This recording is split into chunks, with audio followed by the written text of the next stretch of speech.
أعوذ بالله السميع العليم من الشيطان اللعين الرجيم. بسم الله الرحمن الرحيم. رب اشرح لي صدري ويسر لي أمري واحلل عقدة من لساني يفقهوا قولي.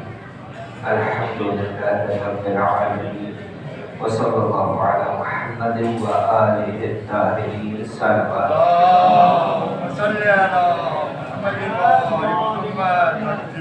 پروردگار عالم کی بارگاہ میں دعا وہ ہے کہ بارے تعالیٰ تجھے اس مجلس اعزاز کا واسطے سمجھداری کا واسطہ جس شہزادی کا تذکرہ کیا جا رہا ہے اس شہزادی کا واسطہ کہ ہماری سے عبادت کو ہماری عزاداری کو اپنی بارگاہ میں قبول فرما. بارے رہا جو جس انداز میں بھی اس عبادت کو انجام دے رہا ہے چاہے جس کے اقتدار کے ذریعے سے آپ کی شہرت کے ذریعے سے ذات کے ذکر کے ذریعے سے ہر شخص کی اس عبادت کو اپنی بارگاہ میں قبول فرما. بارے رہا جناب مسیح کے تحت واسطہ کوئی غم نہ دے اس سے بارے غم نہیں لگائے کے. بارے رہا جناب مسیح کے تحت واسطہ جو بھی مومن و مومنات پریشان حال مصیبت میں گرفتار ہے ان کی مشکلات کو پریشانی کو دور فرما دے. تمام کی جائز شرعی حاجات کو پورا فرما دے. بارے رہا جناب مسیح کے تحت واسطہ لیتے ہیں جو بھی مومن و مومنات بے اولاد ہے انہیں اولاد نبی عنایت فرما.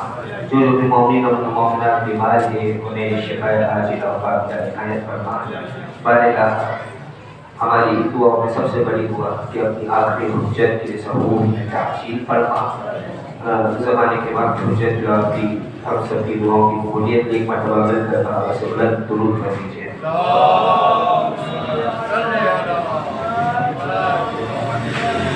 حضرت گرامی انتہائی مختصر ذکر ہے اور فقط چند جملے شہزادی کی مصیبتوں کے آپ کے سامنے پیش کرنے ہیں.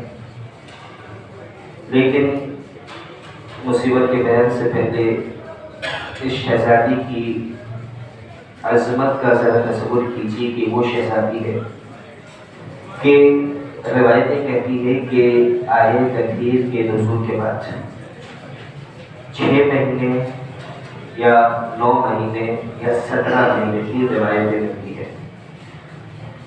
اللہ کے رسول نماز سے پہلے در سیدہ پر آتے ہیں اور آنے کے بعد سلام کرتے ہیں.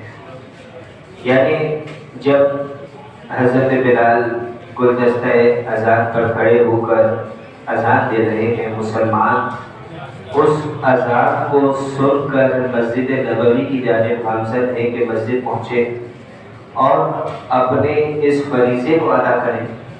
اس وقت اللہ کے رسول نے اپنا یہ فریضہ بنایا کہ در سیدہ پر پہلے سلام دی اور فقط در سیدہ پر آ کر سلام نہیں کرتے تھے بلکہ روایتوں میں ملتا ہے کہ اس دروازے پر کھڑے ہو کر اللہ کے رسول دعا مانگا کرتے تھے. یعنی ذرا تصور کیجئے اس بات کو, اس در کی عظمت کو سمجھیے کہ تمام کائنات کو اگر اپنی دعا قبول کروانی ہو تو وہ رسول خدا کے پاس جایا کرتے تھے اور یہ کائنات کا رسول اپنی دعا کی قبولیت کے لیے در سیدہ بنا رہا ہے. یعنی اس در کی عظمت یہ. اور روایتوں میں ملتا ہے کہ جب کبھی یعنی رسول اللہ کے رسول اس دروازے پہ دستک نہیں دیتے تھے لیکن جب کبھی دروازے پہ دستک دینی ہو یا دروازے کو کھٹکھٹانا ہو تو انتہائی آہستگی سے اللہ کے رسول اس دروازے کو کھٹکھٹاتے تھے, اس دروازے پہ دستک دیتے تھے. شاید اگر اللہ کے رسول سے یہ سوال کیا جائے کہ یا رسول اللہ آخر سبب کیا ہے کہ آپ اتنی آہستگی کے ساتھ اتنے آرام سے اس دروازے کو دستک دے رہے ہیں, تو شاید اللہ کے رسول کا جواب یہ ہے کہ دروازے کو آہستہ سے دستک دینے کا سبب یہ کہ کہیں میری بیٹی فاطمہ ڈر نہ جائے, میری بیٹی کے دل میں خوف پیدا نہ ہو جائے, میری بیٹی بے چین نہ ہو جائے. ہاتھ جوڑ کے کہوں گا کہ یا رسول اللہ آپ کو اس بات کی فکر ہے کہ آپ کی بیٹی کے دل میں خوف پیدا نہ ہو، آپ کی بیٹی بے چین نہ ہو جائے. یہی تو دروازہ ہے نا کہ جہاں ابھی شور اٹھنا باقی ہے، جہاں ابھی لوگوں کا چیخنا چلانا باقی ہے. ایسا روایتوں میں ملتا ہے کہ مولا حسن کا طریقہ کار تھا کہ جب مدینے میں گھر سے باہر نکلا کرتے تھے تو کہیں بھی جانا ہو، ایک گلی مدینے کی ایسی تھی کہ جہاں سے مولا حسن کبھی گزرا نہیں کرتے تھے. کبھی سوال کرنے والے نے سوال کیا کہ مولا آخر کیا سبب ہے؟ اگر راستہ مختصر بھی ہو پھر بھی آپ اس گلی سے کبھی نہیں جاتے بلکہ طویل راستہ اختیار کر کے جاتے ہیں. تو مولا حسن فرماتے ہیں کہ میری آنکھوں سے وہ منظر نہیں جاتا کہ جب اس گلی سے آتے ہوئے ایک ظالم نے میری ماں کو ٹھوکر ماری تھی، کہ جس ٹھوکر کی وجہ سے میری ماں زمین پر آ کے گری تھی. یہی سیدہ ہے. زمانے کا دستور کیا ہوتا ہے کہ کسی کے گھر میں اگر فوتگی ہو جائے لوگ آتے ہیں تعزیت دینے کے لیے، دلاسا دینے کے لیے، پرسہ پیش کرنے کے لیے. لیکن عزیزانو آل محمد میں بیٹیوں کو دلاسا دینے کا، پرسہ دینے کا زمانے کا دستور نرالا نظر آتا ہے. کبھی گھر جلا کے مدینے میں پرسہ دیا جاتا ہے تو کربلا میں تماچے لگا کے پرسہ دیا جاتا ہے. عزیزانو کائنات کے رسول اس دنیا سے رخصت ہوئے، در سیدہ پہ ہجوم جمع ہوا. ظالم آتے ہیں، دروازے پر دستک دیتے ہیں،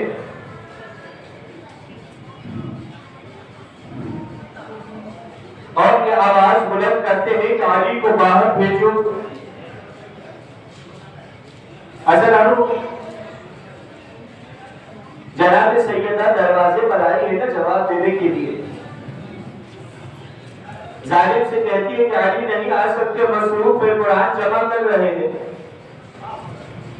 ظالم کہتا ہے کہ علی کو باہر بھیجو، اگر باہر نہ بھیجا تھا تو اس دروازے کو گھر والوں سمیت آگ لگا دیں گے. عزیزانو کسی نے کہا کہ تمہیں پرواہ نہیں کہ اس دروازے کے پیچھے اس گھر میں حسن و حسین رہتے ہیں؟ ظالم کہتا ہے مجھے پرواہ نہیں. کسی نے کہا کہ تجھے نہیں معلوم اس دروازے کے پشت پہ بنت رسول کھڑی ہے؟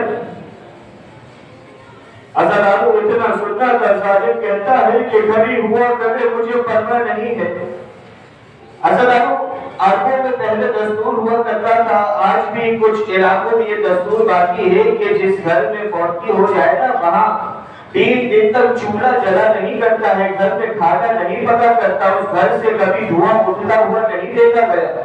عزیزانو عجیب روایت ارباب منبر بیان کرتے ہیں کہ مدینے میں کسی نے در سیدہ سے دھواں، ارے وہ بیخ وکیل سیدہ کے صدر اقدس میں پیوست ہوئی ہے. عزیزانو بی بی زمین پہ آگے گری. عزیزانو یہ ظالم شام کے ظالم کو بیان کرتا ہے کہ جب یہ گھر میں داخل ہوا اس نے اس عالم میں فاطمہ کو دیکھا کہ زمین پہ نبی کی بیٹی ہے. عزیزانو یہ ظالم کہتا ہے کہ اسے سیدہ کو دیکھ کر دل میں کچھ وہم آیا، لیکن بھوک سے علی اس وہم پر غالب آ گیا. یہ ظالم کہتا ہے کہ وہ اس قدر طائش میں آیا کہ ایک مرتبہ آگے بڑھا.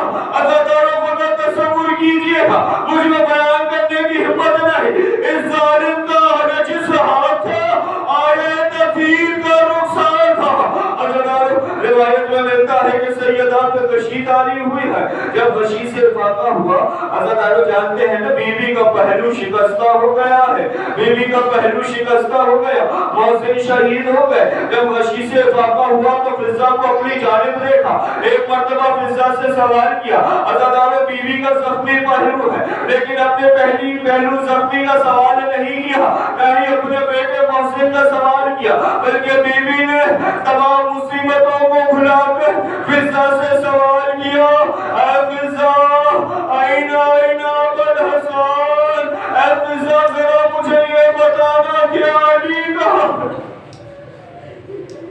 عجبکم اللہ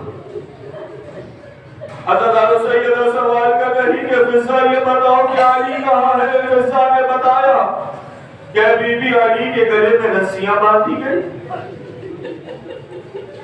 علی کو دربار کی جانب لے کر گئے۔ حضرت تصور تو کیجئے کہ جو فاتح خیبر علی ہو اس کے گلے میں رسی باندھی گئی۔ حضرت روایت میں ملتا ہے کہ سیدہ ہر موڑ پہ ولایت کا دفاع کرتی ہوئی نظر آئی، یہی وجہ کہ وقت آخر مولا کائنات نے دیکھا کہ فاطمہ کے چہرے پر غم کے آثار ہیں، پوچھا کہ زہرا کیا سبب ہے؟ ابھی تو بابا سے ملاقات کا وقت نزدیک آ گیا، تمہیں تو خوش ہونا چاہیے، سکون تمہارے دل میں ہونا چاہیے۔ حضرت بی بی کہتی ہے کہ یا علی اس بات کو سکون ہے کہ بابا سے ملاقات کرنے جا رہی ہے، لیکن بابا جاتے جاتے مجھے ایک وصیت کر کے گئے تھے کہ زہرا تم جب تک اس دنیا میں رہو گی تمہیں علی کے لیے ڈھال بننا ہے۔ حضرت بی بی کہتی ہے کہ اے ابوالحسن جب تک میں زندہ تھی یہ زمانے میں آپ پر اتنے ستم ڈھائے، مجھے یہ خوف ہے کہ جب میں چلی جاؤں گی تو یہ لوگ آپ کے ساتھ کیا؟ عجب ملزہ اللہ میں جملے سماعت کر گئی۔ روایت میں ملتا ہے کہ جب سیدہ کا جنازہ تیار ہوا ہے زینب سیدہ کو اس پر کفن دے دیا گیا۔ ایک مرتبہ فضہ نے تمام بچوں سے کہا کہ زینب ام کلثوم ذرا آپ کے ماں کا آخری دیدار کر لو، کہا بیٹا حسن ذرا آپ کے ماں کا آخری دیدار کر لو، کہا حسین آپ کی اماں سے رخصت لے لو۔ عزاداروں تمام بچے چلے گئے لیکن حسین اپنے مقام پہ کھڑے تھے۔ فضہ نے پوچھے بیٹے کیا ہوا، ماں کا دیدار نہیں کرنا؟ عزاداروں حسین کہتے ہیں کہ آج جب تک اماں نہ بلائے گی حسین نہ آئے گا۔ روایت میں ملتا ہے تو سننا تھے جنازے کے بندے کفن ٹوٹتے ہیں وہ ہاتھ برآمد ہوتے ہیں، آواز آتی ہے آئے ماں کے غریب حسین۔ عزاداروں اتنا سننا تھا حسین ماں کے جنازے سے نپٹتے ہیں، اس قدر گریہ ہوتا ہے کہ جبریل نازل ہوتے ہیں، کہتے ہیں کہ یا علی حسین کو ماں کے جنازے سے جدا کیجئے، اور اس گریہ نے عرش الہی میں بحرام بپا کر دیا ہے۔ حضرت دل کہتا ہے کہ مولا کائنات نے اپنے بیٹے حسین کو بڑے پیار سے زہرا کے جنازے سے جدا کیا ہوگا، ارے یہ مدینے میں حسین کا مقدر تھا، ذرا کربلا میں سکینہ کا مقدر دیکھیے، بابا کا جنازہ شبر کا تعزیہ۔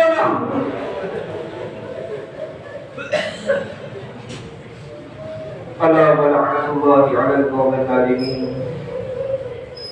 وسيعلم الذين ظلموا أي منقلب ينقلبون ما هم سيدنا یا حسین یا حسین یا حسین یا حسین